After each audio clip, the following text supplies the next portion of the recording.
Skin bright বা ফর্সা করতে তো কম বেশি সবাই চায়। আর এটা করার জন্য অনেক সময় দেখা যায় কি যে অনেকে চটকদার বিভিন্ন বিজ্ঞাপন দেখে বিভিন্ন রং ফর্সাকারী বা নাইট ক্রিম ব্যবহার করে এবং এটাতে তারা রেজাল্টও পায়, রং ফর্সা হচ্ছে বা স্কিন ব্রাইট হচ্ছে, কিন্তু খুবই কম সময়ের মধ্যে বা ওটা যখন ব্যবহার করা বন্ধ করে দেয় তখন দেখা যায় স্কিন আরও ড্যামেজ হয়ে যায় বা বিভিন্ন প্রবলেম দেখা দেয় স্কিনে। এই ইস্যুটা খুবই কমন এবং আমরাও অনেক পেয়ে থাকি এই ইস্যুটা। এরকমটা কেন হয় আসলে? ছোটবেলা থেকেই দেখা যায় যে আমাদের পরিবেশ বা সোসাইটি আমাদের মাথায় একটা ভ্রান্ত ধারণা ঢোকায় যে ফর্সা মানেই সুন্দর।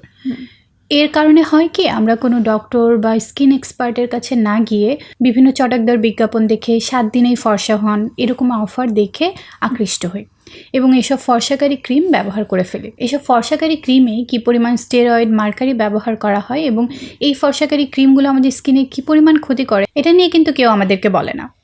তারপর এইসব ক্ষতিকর ক্রিম ব্যবহার করে দেখা যায় যে আমাদের কাছে এমন অনেক পেশেন্ট আসে যাদের স্কিন অনেক সেন্সিটিভ হয়ে যায়, খুব অল্প বয়সে পিগমেন্টেশনের প্রবলেম হয়, সান ড্যামেজ হয়, সান সেন্সিটিভ হয়ে যায় স্কিন, রোদে গেলে স্কিন জ্বালা পোড়া করে, লাল হয়ে যায়, স্কিন অনেক পাতলা হয়ে যায়, স্কিনের রগ দেখা যায়। এছাড়াও সুদূর প্রসারী যে সমস্যা আমরা দেখতে পাই, এই ধরনের ক্রিম যদি লং টার্ম ইউজ করা হয় সেক্ষেত্রে এই প্রবলেমটা স্কিন ক্যান্সারের দিকেও চলে যেতে পারে। তো অলরেডি যারা নাইট ক্রিম বা এসব রং ফর্সাকারী ক্রিম ব্যবহার করে স্কিন ড্যামেজ করে ফেলেছে, সেটা রিপেয়ার করবে কিভাবে? একদম প্রথমেই যে কাজটা করতে হবে তা হচ্ছে এসব ফর্সাকারী ক্রিম একদমই বন্ধ করে দিতে হবে। এরপর আমাদের স্কিন ব্যারিয়ারটা যে ড্যামেজ হয়ে গেছে এর উপরে আমাদেরকে কাজ করতে হবে। প্রথমেই যে কাজটা করতে হবে সেটা হচ্ছে একটা basic skin care routine maintain করতে হবে।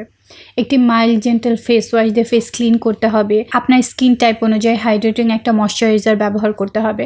ময়শ্চারাইজারে অবশ্যই আপনার প্যান্থানল, সিরামাইড, সেন্ট্রাল অ্যাসিয়াটিক আছে, সব ইনগ্রেডিয়েন্ট আপনি ইউজ করতে পারেন। এগুলো আপনার স্কিন ব্যারিয়ার রিপেয়ার করতে খুব ভালো কাজ করে থাকে। এরপর সবচেয়ে ইম্পর্টেন্ট যেটা সেটা হচ্ছে সানস্ক্রিন ব্যবহার করা। যেহেতু দেখা যায় যে ফর্সাকারী ক্রিমগুলো ব্যবহারের পরে আমাদের স্কিনটা অনেক বেশি সান সেন্সিটিভ হয়ে যায়, সেক্ষেত্রে সান প্রোটেকশন খুবই ইম্পর্টেন্ট। আপনার স্কিন টাইপ অনুযায়ী আপনাকে অবশ্যই একটি সান প্রোটেকশন মেনটেন করতে হবে।